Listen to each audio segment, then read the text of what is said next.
Audio 6 आदर्श वीरांगना रानी लक्ष्मीबाई। लेखक परम पूज्य गुरुदेव पंडित श्री राम शर्मा आचार्य। विद्रोही नेताओं की भूले। यह एक आश्चर्य की ही बात थी कि झांसी में इधर उधर के सिपाहियों को इकट्ठा करके रानी लक्ष्मीबाई सर यूरोज की सेना का 13 दिन तक अच्छी तरह मुकाबला करती रहीं, पर कालपी में उससे कहीं अधिक सुशिक्षित सेनाएं और कई राजाओं तथा सरदारों के होने पर भी लड़ाई का फैसला एक दिन में ही हो गया और किले के भीतर भी विद्रोही सेना एक सप्ताह से अधिक न टिक सकी। इसका असली कारण था नेतृत्व का अभाव और अनुभव की कमी। सच पूछा जाए तो कितनी ही विद्रोही टुकड़ियां सेना नहीं थी, वरन केवल भीड़ थी। उनके संचालनकर्ता राजाओं और नवाबों ने कभी युद्ध देखा भी न था। सब आराम की गोद में पले हुए और महलों में गर्म गलीचों पर पैर रखकर चलने वाले थे। उधर अंग्रेजी सेनापति तथा अन्य अफसर पक्के सिपाही और युद्ध विद्या के पूरे जानकार थे। उनको अनेक रण क्षेत्रों का अनुभव था और वे सेना को पूर्ण नियंत्रण में रखना जानते थे। यही कारण है कि 1000 सेना लेकर 20,000 विद्रोहियों का मुकाबला करने को तैयार हो जाते थे और फौजी दांव पेचों के बल पर सफलता प्राप्त कर लेते थे। रानी लक्ष्मीबाई स्त्री होते हुए भी इन बातों को बहुत कुछ समझती थी। उसने कालपी आते ही राव साहब से कहा था कि बिना सुव्यवस्था और ठीक इंतजाम से हमारी जीत कभी नहीं हो सकती। प्रबंध की उत्तमता से ही झांसी में अंग्रेजी सेना की जीत हुई है। उसके अफसर अपने काम में बड़े चतुर थे। उनके सिपाही युद्ध के मैदान में हमेशा जी खोलकर लड़ते थे। उन सब पर एक अफसर रहता था और उसी की आज्ञा से सब काम होता था। अतः जब तक आपकी सेना का इंतजाम ठीक न करेंगे तब तक अंग्रेजों से कभी नहीं जीत सकेंगे। राव साहब ने रानी की सलाह की सराहना की और सेना को कई भागों में बांटकर अलग अलग उनकी ड्यूटी नियत की, पर वे स्वयं इस संबंध में अनुभवहीन थे और फिर राजा रईसों के लड़कों की तरह अपनी योग्यता को बहुत अधिक समझते थे। इसी झूठे अहंकार के कारण वे एकाध जगह थोड़ी सफलता मिलते ही फूल जाते थे और पेशवाई के सपने देखने लगते थे। उन्होंने कई बार समय और साधन मिल जाने पर भी उनका उचित प्रबंध और उपयोग न किया, वरन समय और साधनों को ऊपरी शान शौकत दिखाने के लिए जलसे, उत्सव आदि में नष्ट कर दिया। इसीलिए उनको अधिकांश स्थानों पर असफलता का ही मुंह देखना पड़ा और एक विशेष परिस्थितिवश देश में उत्साह और स्वतंत्रता की जो लहर उत्पन्न हुई थी वह बहुत थोड़ा फल दिखाकर ही समाप्त हो गई। अब इस मौके पर भी किसी नेता को यह नहीं सूझ रहा था कि आगे कौन सा कदम उठाने से हम अपनी स्थिति को मजबूत कर सकेंगे और एक बार फिर शत्रु का सामना करने की शक्ति प्राप्त कर सकेंगे। तब रानी लक्ष्मीबाई ने सम्मति दी कि अब कालपी या झांसी पर अधिकार कर सकने की बात तो स्वप्नवत हो गई। फिर भी हमको किसी न किसी किले का आश्रय लेना ही पड़ेगा। इसके बिना युद्ध का संचालन कभी अच्छी तरह नहीं हो सकता। इसलिए सब बातों पर सोच विचार कर मैं ग्वालियर के किले को हस्तगत करके अंग्रेजों का मुकाबला करना ठीक समझती हूँ। वह सबसे अधिक मजबूत किला है। वहाँ की फौज दिल से विद्रोही हो चुकी है। जैसे ही हम वहाँ पहुँचेंगे वहाँ ग्वालियर नरेश का पक्ष छोड़कर हमसे मिल जाएगी। रानी की यह सलाह सबको पसंद आई और शीघ्र ही इसे कार्यान्वित करने के लिए सेना और युद्ध सामग्री एकत्रित करके विद्रोही 1 जून को ग्वालियर के निकट मोरार तक जा पहुँचे।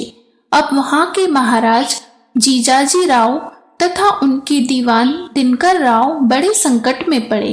अभी तक वे बड़ी चतुराई से विद्रोहियों के दबाव को टालते रहे थे।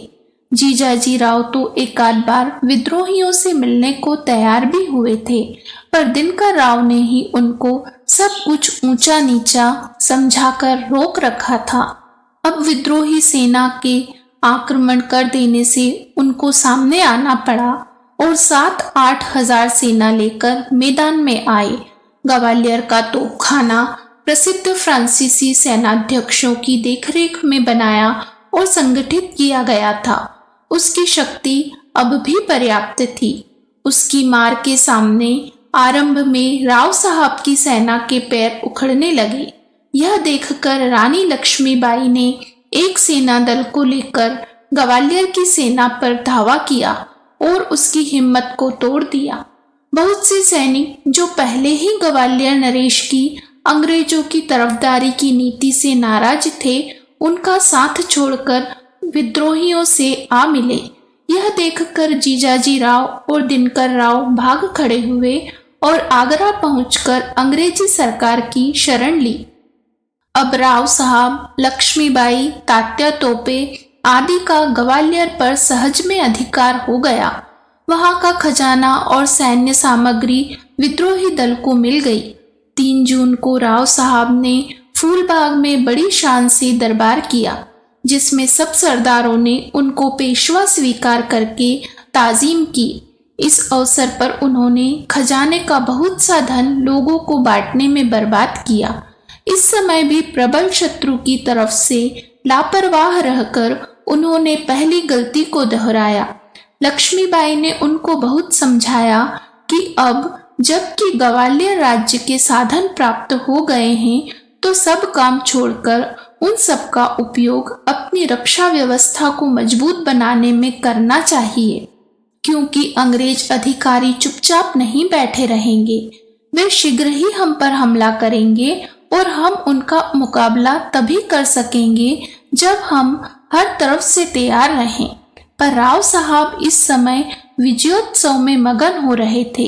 इस सलाह को सुनकर भी उन्होंने उस पर कुछ अमल नहीं किया। 16 जून को ही सर यूरोज की सेना मोरार के निकट आ पहुंची। एक विद्रोही सैन्य दल उसका मुकाबला करने को भेजा गया, पर वह 2 ही घंटे में परास्त हो गया। ग्वालियर की विद्रोही सेना के कुछ अफसर रंग बदला देखकर फिर अंग्रेजों से जा मिले। यह दशा देखकर रानी जीवन मरण का ध्यान छोड़कर रण क्षेत्र में कूद पड़ी।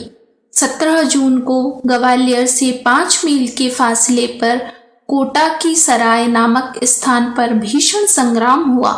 रानी ने अपनी सेना की व्यूह रचना बड़ी चतुरता से की थी और वह मर्दाने वेश में घोड़े पर सवार होकर स्वयं ही उसका नेतृत्व कर रही थी। 17 जून को सुबह ही युद्ध का बिगुल बजा और घमासान युद्ध होने लगा। रानी की अलौकिक वीरता और अस्त्र संचालन की कला को देखकर सब वाह वाह करने लगे, पर उसके सब साथी अंग्रेजी सेना की गोली वर्षा से घायल होते या मरते जाते थे। रानी का घोड़ा भी कई गोलियां लगने से भाग खड़ा हुआ। भागता हुआ वह एक सूखे नाले के किनारे जा पहुंचा और उसे फांदने की कोशिश करते हुए पैर फिसल जाने से गिर गया। एक सवार ने जो पीछा कर रहा था, शीघ्रता पूर्वक पहुंचकर रानी पर तलवार का वार किया, जिससे चेहरे का आधा भाग कट गया। फिर भी उसने साहस न छोड़ा और पीछे फिरकर एक ऐसा हाथ मारा कि वह भी उसी जगह गिरकर मर गया। रानी के घाव से बहुत खून बह रहा था और उसका शरीर बराबर शिथिल होता जा रहा था। यह देख उसका एक सरदार उनको उठाकर पास ही बनी एक झोपड़ी में ले गया। उसमें बाबा गंगादास नाम के साधु रहते थे। रानी को प्यास लगी तो बाबा जी ने उन्हें गंगा जल पीने को दिया। कुछ देर बाद उन्होंने प्राण त्याग दिए। अगले दिन उनके शव को घास के एक बड़े ढेर में रखकर आग लगा दी गई, जिससे वह भस्मसात हो गया। अंग्रेज अधिकारियों को उनके मरने की खबर कई दिन बाद मालूम हुई, जिससे वे मन मसोर कर रह गए। अन्यथा इस वीरांगना ने उनको जिस प्रकार नाको चने चबवाए थे और अकेले ही न मालूम उनके कितने वीरों को मौत के घाट उतारा था, उससे वे उसके ऊपर बड़ा खार खाए बैठे थे। यदि वह जीवित या मृतक किसी प्रकार उनके हाथ पड़ जाती तो वे उसकी अकथनीय दुर्दशा करते, पर वह सच्ची वीर और अपनी प्रतिज्ञा का पालन करने वाली थी। उसने शत्रुओं का सामना होने पर भी कभी अपने प्राणों का मोह नहीं किया, इसीलिए वह अंत तक उनके चंगुल में न आ सकी। किसी संस्कृत सुभाषित ग्रंथ में एक श्लोक दिया गया है कि सिंह चाहे 2-4 वर्ष ही जीवित रहे पर उसके शौर्य की प्रत्येक प्रशंसा करता है, पर कौवा 100 वर्ष जीने पर भी सिवाय जूठन के और किसी श्रेष्ठ वस्तु का अधिकारी नहीं होता। यह उक्ति रानी लक्ष्मीबाई के जीवन पर पूर्णतः लागू होती है। यद्यपि वह केवल 24 वर्ष जीवित रही और उसमें भी जनता के सामने उसकी कार्यवाही केवल 1 वर्ष के शासन काल में प्रकट हुई, पर इसी बीच में उसने ऐसे काम कर दिखाए जिनकी याद आज 246 वर्ष बीत जाने पर भी ताजा बनी है और लाखों स्त्री पुरुषों को प्रेरणा दे रही है। उनकी प्रशंसा केवल इस बात के लिए नहीं है कि वह शस्त्र संचालन में बड़ी निपुण थी अथवा अपूर्व साहसी थी। उससे बढ़कर तलवार चलाने वाले, युद्ध क्षेत्र के बीच अकेले लड़ने वाले हजारों क्षत्रिय और राजपूत पिछले 200-400 वर्षों में हो चुके हैं। उनकी विशेष प्रशंसा इस बात में है कि उसने आरंभ में से ही अपने सामने आने वाले प्रत्येक कर्तव्य को निस्वार्थ भाव से पूरा किया और अंत में मातृभूमि के प्रति अपने कर्तव्य को पालन करने में स्वेच्छापूर्वक प्राणोत्सर्ग कर दिया है। उनको अपनी अंतिम विजय की तो आशा थी नहीं और इधर विद्रोह के प्रमुख संचालकों की योग्यता और महत्वाकांक्षाएं भी उनको इस महान अभियान के लिए अपर्याप्त जान पड़ी।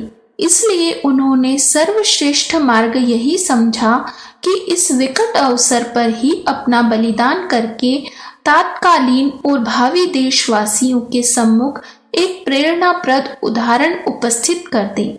एक ऐसे जीवन की सराहना और कामना कौन नहीं करेगा जिसने जीवित और मृत दोनों अवस्थाओं में मित्र, शत्रु और उदासीन सबकी प्रशंसा पाई हो और अंतिम क्षण तक कर्तव्य पालन पर आरूढ़ रहकर पूर्ण आत्मसंतोष प्राप्त किया हो।